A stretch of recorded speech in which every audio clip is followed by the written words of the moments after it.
Assalamualaikum warahmatullahi wabarakatuh. Kita akan melanjutkan tentang pembahasan lingkungan. Dan kali ini kita akan mendengarkan tentang fikih lingkungan.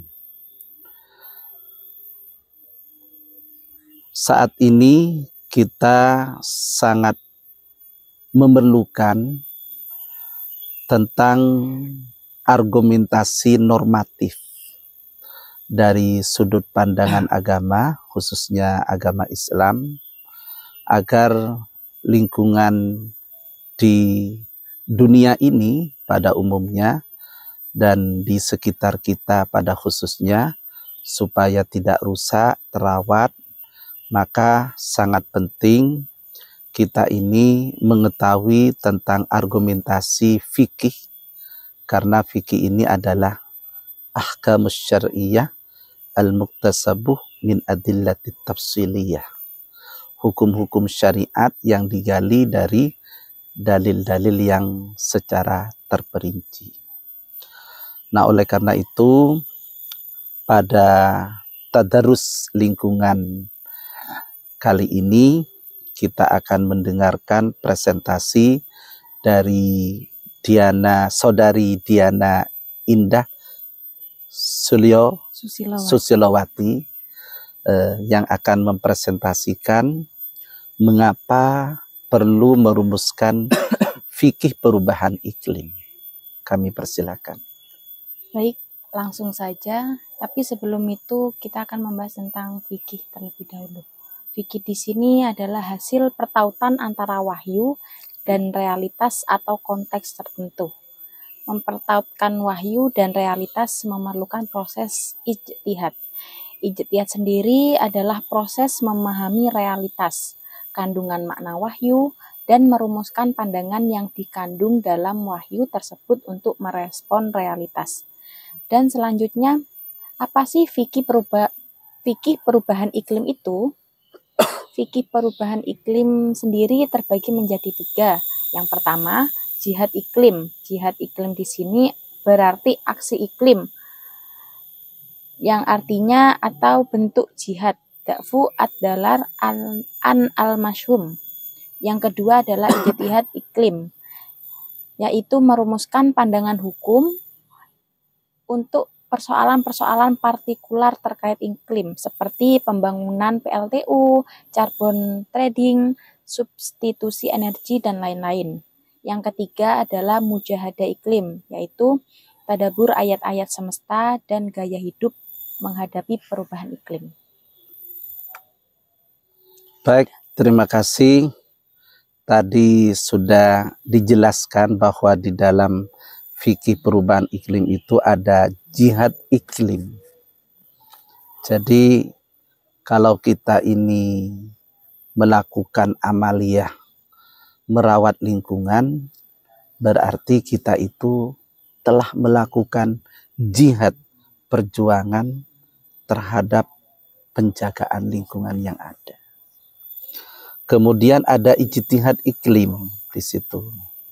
Nah, ijtihad itu merupakan renungan dari hasil pemikiran ahli sehingga menelurkan sebuah hukum.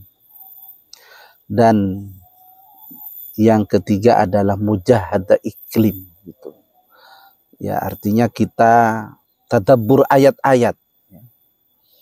Kita tahu di dalam Al-Quran ada ayat Zaharal fasadu fil barri wal bahri bima kasabat aydin nas, bahwa kerusakan lautan dan daratan itu akibat dari tangan-tangan manusia.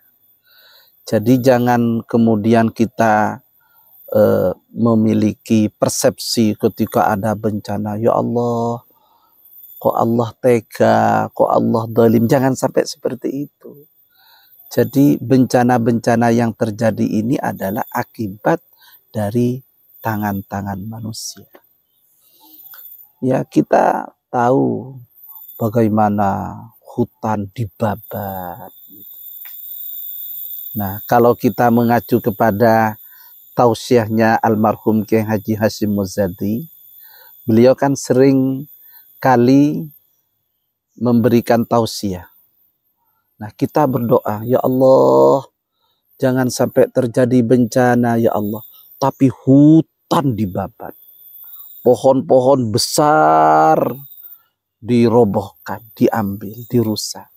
Kemudian sampah dibuang ke lautan, sampah dibuang ke sungai, dan perbuatan-perbuatan lainnya yang kesemuanya adalah mengakibatkan rusaknya iklim, rusaknya lingkungan. Gunung-gunung dirusak, diambil tambangnya, diambil emasnya, diambil batu-batu yang berharga di situ. Nah, disitulah yang mengakibatkan terhadap rusaknya lautan dan rusaknya daratan. Dan itu sudah ada di dalam ayat Al-Quran. Makanya perlu tadabbur ayat-ayat semesta. Kemudian gaya hidup menghadapi perubahan iklim. Nah, kita ini nanti kalau berbicara tentang masalah SDGs, bagaimana green lingkungan itu harus kita mulai. Misalnya kita harus mengurangi sampah plastik. Kita jangan sering makan dan menggunakan dengan alat-alat plastik. Karena kalau plastik itu jatuh berserakan, itu jatuh ke tanah, tanah tidak terurai, sulit untuk terurai, dan akan merusak kepada struktur tanah. Nah, sehingga kita ini berupaya bagaimana mengurangi penggunaan plastik. Kemudian untuk di daerah persawahan, perkebunan, mari kita tradisikan, kita kampanyakan pembuatan pupuk organik, mengurangi pupuk-pupuk kimia. Itu adalah salah satu cara gaya hidup kita menjaga lingkungan. Terima kasih, mudah-mudahan manfaat. Wassalamualaikum warahmatullahi wabarakatuh. Waalaikumsalam.